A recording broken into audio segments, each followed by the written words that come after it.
everyone, welcome back to my channel. My name is Bonnie and this is happyspacecreates. Today I'm going to be talking through my Make 9 pattern choices for 2022. So if that's something you want to see, do stay tuned.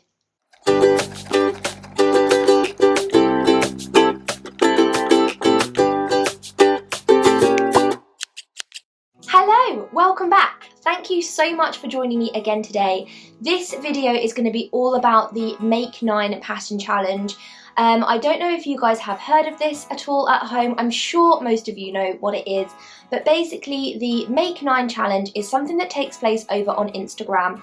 It's kind of like a sewing resolutions challenge. It basically happens at the beginning of every year. The sewists in our sewing community commit themselves to making 9 garments throughout the year. Now, it doesn't have to be a new pattern, they can just be patterns that you love, tried and tested. They can be new designers to you, completely new patterns, new releases. It's basically whatever you want to make throughout the year. So in this video, I'm going to be talking about my Make 9 and why I'm going to be taking part in it and the reasons why I have chosen the patterns that I have, and also some rough ideas of what they're going to look like. So the reason why I'm taking part in the Make 9 challenge this year is because personally I feel like it's really going to help with my sojo, to help keep me motivated throughout the year. Sometimes when life gets a little bit hectic, I can just completely disregard the sewing machine and just completely get distracted by life in general.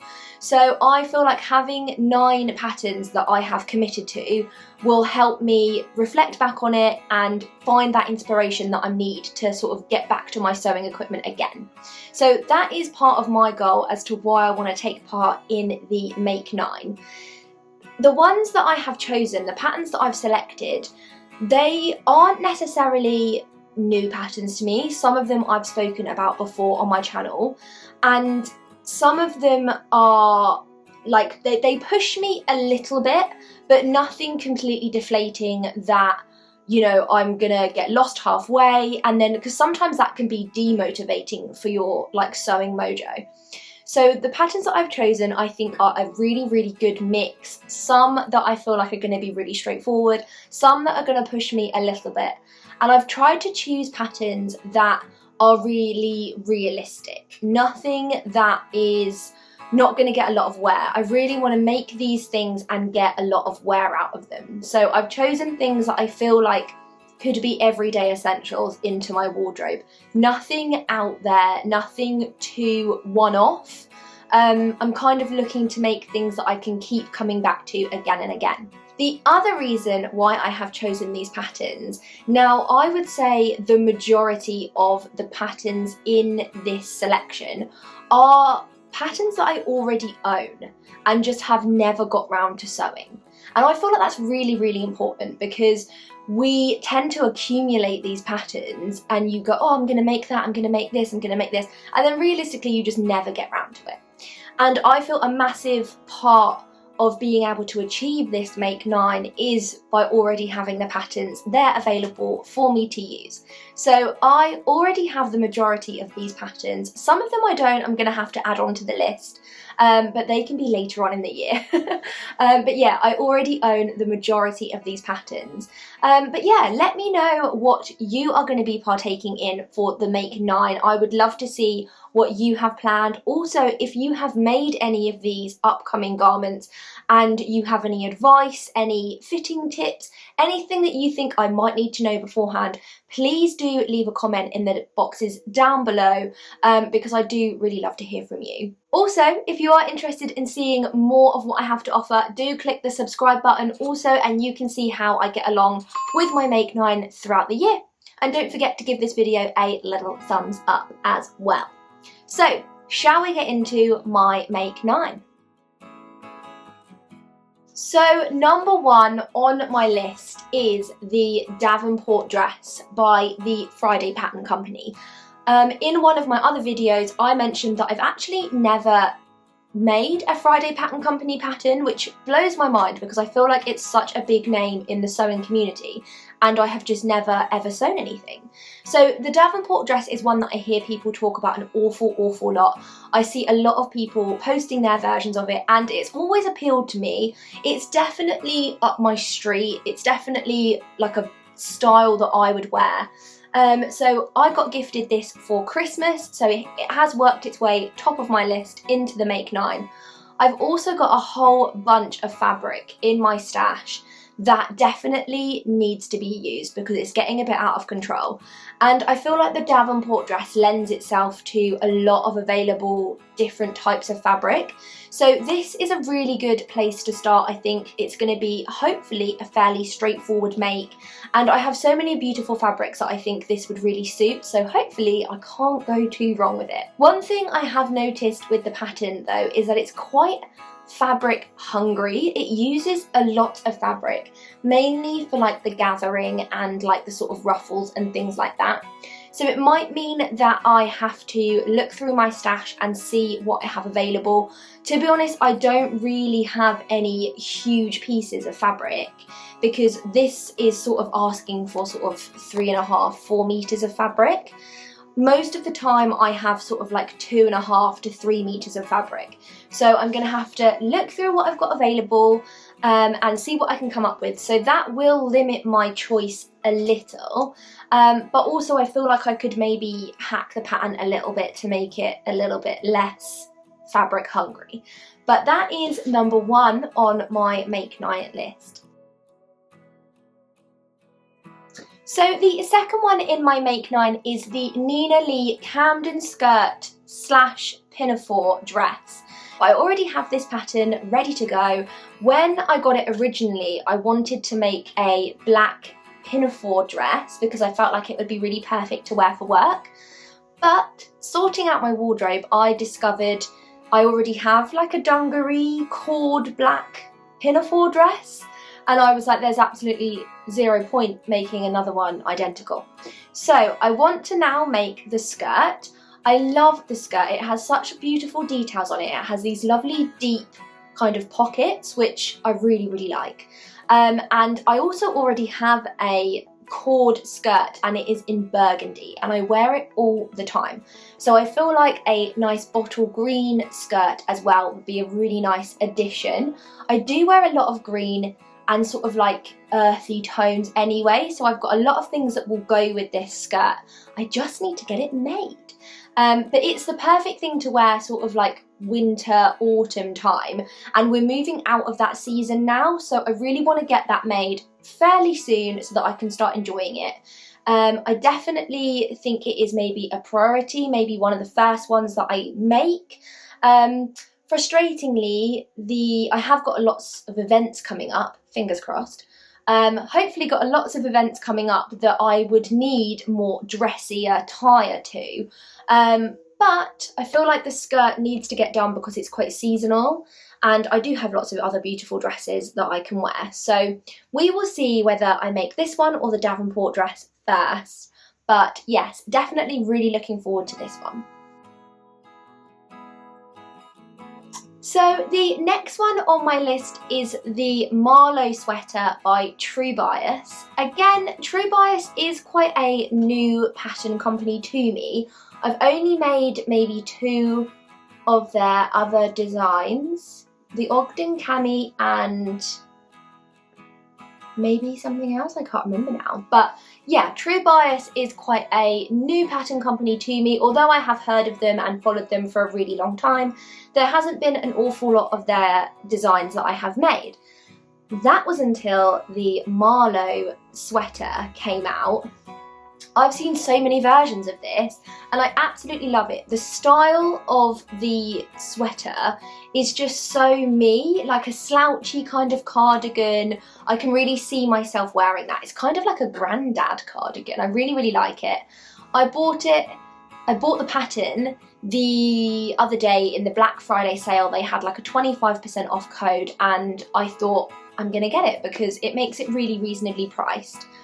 I have already got fabric on the way from Thirst for Fabrics. They were amazing. They phoned me this morning because they were missing something in stock and they quickly just read out to me my other options, and they were really, really sweet on the phone, so hello.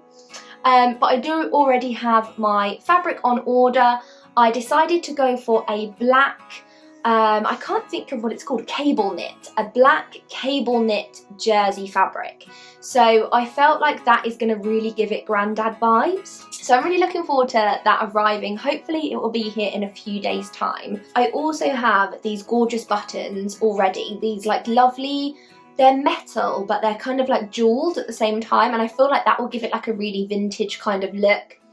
A black cardigan you can't go wrong with. You can throw it over absolutely anything. So the Marle sweater is one that I'm really, really excited about. I do feel like I will be making this quite a few times, and it is a stretch pattern. Now, we all know I haven't really sewn a lot with stretch in the past, so I am getting there and my confidence is building up a little bit. So I'm quite new to the overlocker as well, so I do feel like this is a good pattern to push my limits a little bit further as well. And it is all still a learning curve for me with stretch fabrics. So fingers crossed that one goes really well. Hopefully I will get that done again in sort of like winter time so that I can make the most of it. I do feel like cardigans you do wear all year, especially in Britain, because let's face it, the weather is pretty grim most of the time. So I feel like I could make this any time and still get wear out of it. Sticking on the comfy theme, I have also got on my Make 9 the Ellie and Mac Good Vibes joggers. Again, I've owned this pattern for 4 years. It was on one of their Wacky Wednesdays. Guys, if you don't know about this, by the way, Ellie and Mac do something called Wacky Wednesdays, and they have patterns for $1, and they always update them, I think every 2 weeks, or maybe it's once a month. But they've got like a certain amount of a certain amount of their patterns they reduce to just $1 for a certain amount of time, and they always rotate it, so you've always got quite a few good options. And I got the Good Times jogger pattern on a Wacky Wednesday deal, so I only paid $1 for the pattern, and it's been sitting in my computer for about 4 years. So I'm finally, again, gonna push that stretch fabric boundary. I'm gonna give it another go. And I've actually never tried to make jogging bottoms before. I have made pyjama bottoms before, but again, they were woven, not stretchy.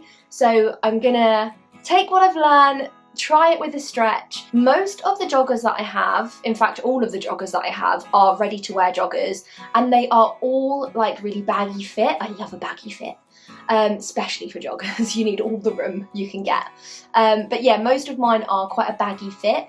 The Good Vibes jogger is more of a slim legging leg, which I would really enjoy because when I go and like walk the dog, I can have my wellies over the top. So that's the reason why I want to go for this particular pattern, because I kind of want the slimmer leg for more practicality wise when I'm actually wearing them, basically. So fingers crossed that goes well. Again, it is a stretch pattern, so you know, hold that space. We'll see how that goes. So next up on the list is no surprise here. I love the look of this pattern.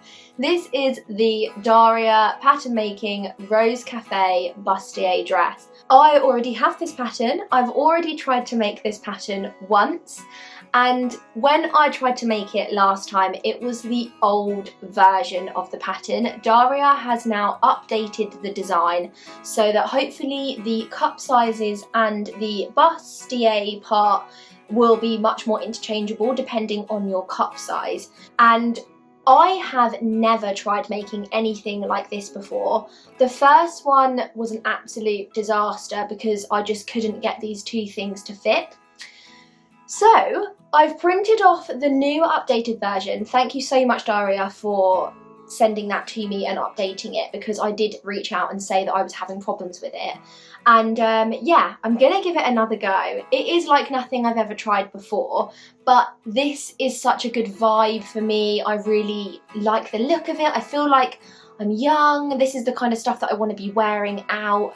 So I definitely do want to give it a go. I think this time round, I'm gonna make the whole dress. Last time I think I was a bit ambitious. I tried to make a two-piece. I tried to do the top and then a skirt separately, and my skill level just wasn't there yet.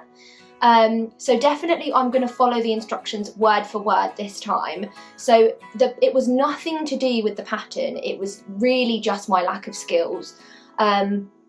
I just didn't have the knowledge that it took to hack that pattern.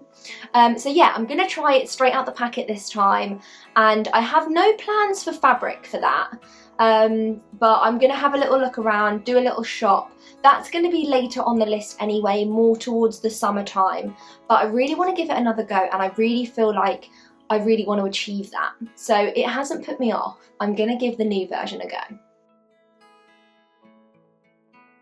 And so the next one on the list is the Jenna dress by Hand London. And I want to be making it in this gorgeous, this is called Dobby fabric, which I love because I'm a massive Harry Potter fan, so I love that it's called Dobby fabric.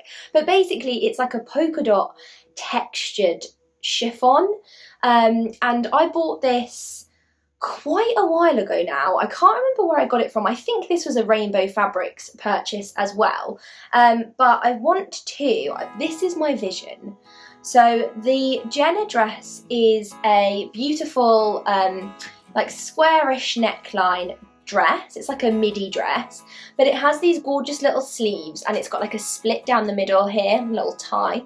And I want to have like a sort of sheer kind of sleeve, and then a beautifully lined sort of bodice and skirt. So I feel like this fabric would really lend itself nicely to the kind of design of it. You can have quite a structured fit with the Jenna dress, and then obviously the sleeves will be really floaty and loose. So this is from my stash. I feel like this will be perfect, super sophisticated as well, black and white polka dot. You could wear it to lots of different occasions as well.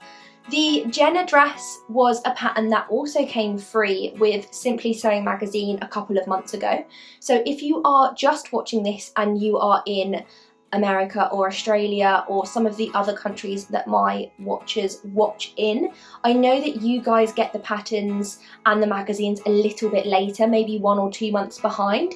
So if you are interested, that came out not last month, the month before, so you guys should be getting it really, really soon. So that is Simply Sewing magazine and the Jenna dress. You get the Jenna dress by Hand London free with that copy. So that is what I'm going to be making with this beautiful Dobby polka dot fabric. Moving on, I have another stretch fabric pattern. This is the Agnes tee by Tilly and the Buttons. I am a massive fan of Tilly and the Buttons patterns. I feel like I sew their patterns quite a lot, but it turns out that I just keep sewing the same ones. I actually don't have that many Tilly and the Buttons patterns. Actually, I actually really do have quite a lot. 5? Maybe 5? But I don't have the Agnes tee. So that is a stretch pattern. It is just a basic scoop neck t-shirt. Again, stretch fabric, never really done a lot with it before. I've never sewn a t-shirt, which I feel like is a cardinal sin for sewing. So I feel like that is definitely a challenge for me, and that's why it is on my Make 9. If I can smash out a t-shirt, I never ever need to buy clothes ever again, because I wear t-shirts all the time. Why don't I make them? So we're going to see how that one goes. I'm going to start off with quite a thick sort of jersey. I feel like something that's got a little bit more hold to it for a t-shirt. Maybe a long sleeve, and then I'm going to sort of maybe make a few different versions and progress my skills that way. So almost coming to the end of our list now. This one is a big one for me. This is the Sewing Masin Sicily slip dress. That is such a tongue twister. Yeah, so this one, I have lusted after this pattern for an incredible amount of time. Maybe two years, ever since it came out. I don't know when that was, but I don't know why I never got around to buying it. But it's recently made its way into my pattern like stash. I bought it a couple of months ago. Haven't got around to sewing it yet, and to be honest, I thought it would be the first thing that I did, but Christmas got in the way and there was a couple of Christmas gifts that I was making as well. So yeah, so it's been sitting in my stash. This dress just feels like the perfect dress for all occasions. I feel like anything cut on the bias is really flattering. I have quite a small bust, so a cowl neck is really great for me because it adds more feature to what is relatively an uninteresting area for me. So it does add more of a detail to that area, maybe a bit more volume in that area. That's what I like. So yeah, a cowl neck is really flattering on me, and this lends itself to so many different types of material. The versions that I've seen are absolutely stunning. So yeah, this is great. I could wear this on a night out in a club, feeling all sexy and stuff. Super excited about it. This one, again, I can see myself making quite a few times, but I'm going to stick to just the one for now. I have the perfect fabric in my stash for it. It is, let me dig it out one second. It is this fabric. So I'm going to start off by making the top, because I don't have a lot of this fabric. I only have a metre. So I'm going to start off by making the top, because I feel like this is going to be a really good jeans and a nice top kind of fabric. But isn't this just wild, this? I love it. It's such a bright colour, and I have a couple of like concerts and things coming up, and I feel like this would be such a good outfit to wear. So this is definitely for a top. I unfortunately don't have enough for a dress. I've only got like a wee bit of it. But I do have some lovely, beautiful other fabrics. Hopefully the Sicily slip top can be a bit of a stash buster.